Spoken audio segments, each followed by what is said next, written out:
Well, let's get reaction to today's record-breaking temperature. Joining us now, Tom Heap, presenter of our weekly climate show here on Sky News.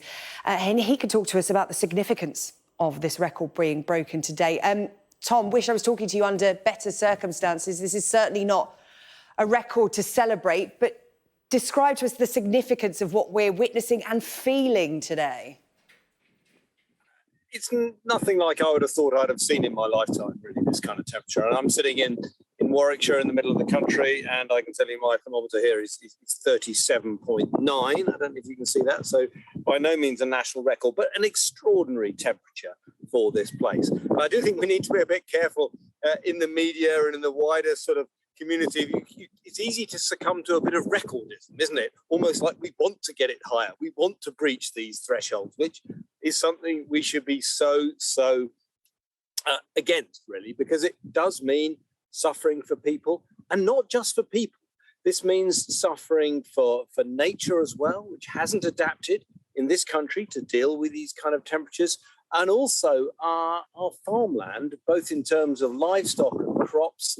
A short blip, perhaps plants can deal with, but longer than that, these kind of trends spell real danger for both our livestock and our crops in this country. So just a massive change. And I mean, yes, this is a blip, but it's a blip on an upward trend.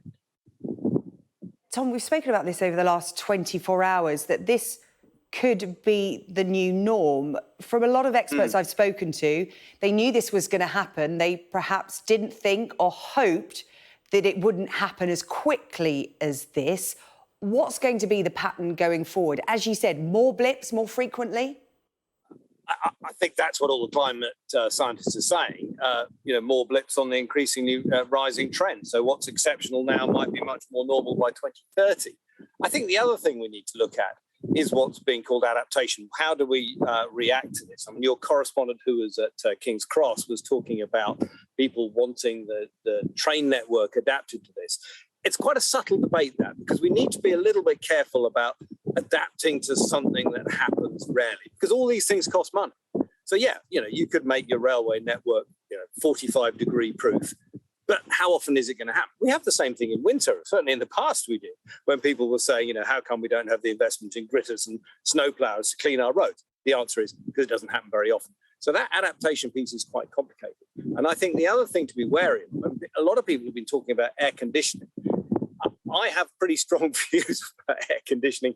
Installing air conditioning, in my view, is a bit like buying a fridge and hiding in it while your house is burning down around you.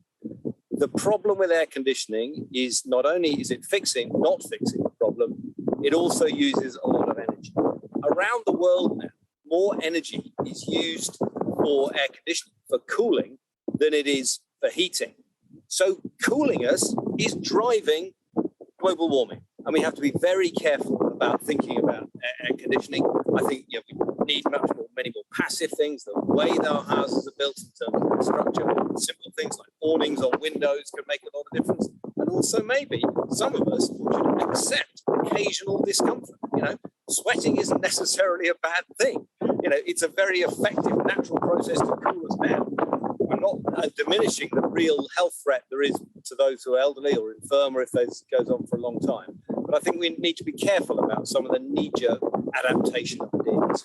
No, I get your point, and pardon the pun, I was having quite a heated exchange with someone this morning who said that they were desperately trying to find an air conditioning unit. And I said, but the temperature's going to drop on Wednesday. Just ride it out and do the best you can. Anyway, we agree to differ on that point. But, Tom, I know you like to be optimistic.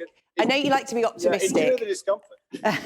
I know you like to be optimistic, so I want to end on an optimistic note, because it's not too late, is it? We can change course. And I know there's always so much emphasis on what the individual can do, how we can change our recycling habits, not by air conditioning units. But there are bigger things that can be done. I'm talking about government, big business. It's not too late to stop what's happening to the UK and the globe right now. We basically know what we need to do, which is vastly reduce our economy and society's dependence on burning stuff, particularly fossil fuels.